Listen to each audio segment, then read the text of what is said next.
You ever sit across from someone, look them dead in the eyes, and realize you have absolutely no idea who they are? Not in a poetic way, not in some we grew apart kind of way. I mean, you are staring at a stranger, someone who built a life around lying to you. And the worst part isn't the lie itself. The worst part is how obvious it was, how every red flag was just there, waving, and you smiled at every single one of them. I've been through things in relationships that I still can't say out loud without my hands shaking. 3 times, 3 different people, 3 completely different ways to have your reality ripped out from under you. The third one, I'm not even sure I've fully processed it yet. But I'm going to tell you all 3, and I need you to hear me when I say this. Whatever you think is coming, you're wrong. The story 1, the arrangement. I was 22, fresh out of college, first real apartment, first real paycheck, and I met Jess at a bar, not even in some romantic way. She spilled her drink on my jacket and spent the next 10 minutes apologizing like she'd committed a felony. I thought it was adorable. We moved fast, like embarrassingly fast. Within 2 months, she had a drawer at my place. Within 4, we were talking about moving in together. My friends told me to slow down. I told them they didn't understand. Jess had this thing where she'd disappear for a few hours on weekends. She said it was therapy. I respected it. I never pushed, because I thought that's what good partners do. They give space. One Saturday, I'm walking back from grabbing groceries, and I pass this little cafe 3 blocks from our apartment, and there she is. That's sitting across from some guy, their hands on the table, fingers laced together. My stomach didn't drop. That's what people say happens, but that's not what it felt like. It felt like someone reached inside my chest and just squeezed, slow, controlled, like they wanted me to feel every second of it. I stood there on the sidewalk for probably 30 seconds before she looked up, and the thing I will never forget, she didn't panic. She didn't jump up or pull her hand away. She just looked at me with this expression like I was the one interrupting something. The guy turned around. He was older, maybe 40, wedding ring on his finger. She came home that night like nothing happened, walked in, kissed me on the cheek, asked what I wanted for dinner. I said, "But who was he?" And she said, and I swear this is exactly what she said, "That's not something you need to worry about." Not a denial, not an explanation, a dismissal. Like I was a child asking about something above my pay grade. It took me 3 more weeks to leave, 3 weeks, because she had this way of making me feel like I was the one being unreasonable, like asking about the man whose hand she was holding was somehow a violation of her privacy. I found out later, from a mutual friend, that the guy was her ex-husband. They'd never actually divorced. She'd been collecting money from him the entire time we were together, some kind of arrangement. I was just the apartment, the cover story, the kid who was too in love to ask the right questions. That was the first time someone I loved looked me in the face and treated me like I was furniture. I thought that was rock bottom. I thought no one could ever make me feel that small again. Story 2. The portfolio. 3 years later, different city, different version of me, harder, more guarded. I wasn't looking for anything, which is probably why Marcus found me so easily. He was a consultant, traveled a lot, charming in a way that felt earned, not performed. He didn't love bomb me. He was patient, attentive. He remembered things I said weeks after I said them. He felt like the opposite of everything I'd been through. We dated for almost a year before I met any of his friends. He said he kept his circle small, that his family was complicated. I understood complicated families. I didn't push. But there were cracks, and small ones at first. He'd leave the room to take calls. He had 2 phones, one for work, one personal, he said. He never posted me on social media, not once. He said he was private. I told myself that was mature. Then one night, he left his laptop open. I wasn't snooping. I was going to close it because the screen light was keeping me awake. But there was a browser tab open, a property listing, a 4-bedroom house in the suburbs, and the co-applicant on the mortgage form was a woman named Danielle. My hands went numb. Not cold, numb. Like my body was trying to protect me from what my brain was about to process. I didn't say anything that night. Instead, I did something I'm not proud of. I went through everything. His second phone, which wasn't a work phone, his emails, his photos. Marcus didn't just have another girlfriend, so he had a fiancée. They'd been together for 6 years. They were buying a house, planning a wedding. She had a Pinterest board with color schemes and venue photos. I found pictures of them at holiday dinners, birthday parties, a trip to Portugal that happened during a week. He told me he was at a conference in Chicago, 6 years. She'd loved him for 6 years, and for the last 11 months, he'd carved out a second life, with me like it was a side project.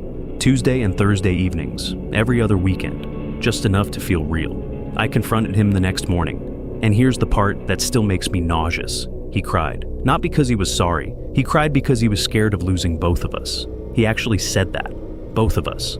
Like we were two investments and his portfolio was crashing. I told Danielle.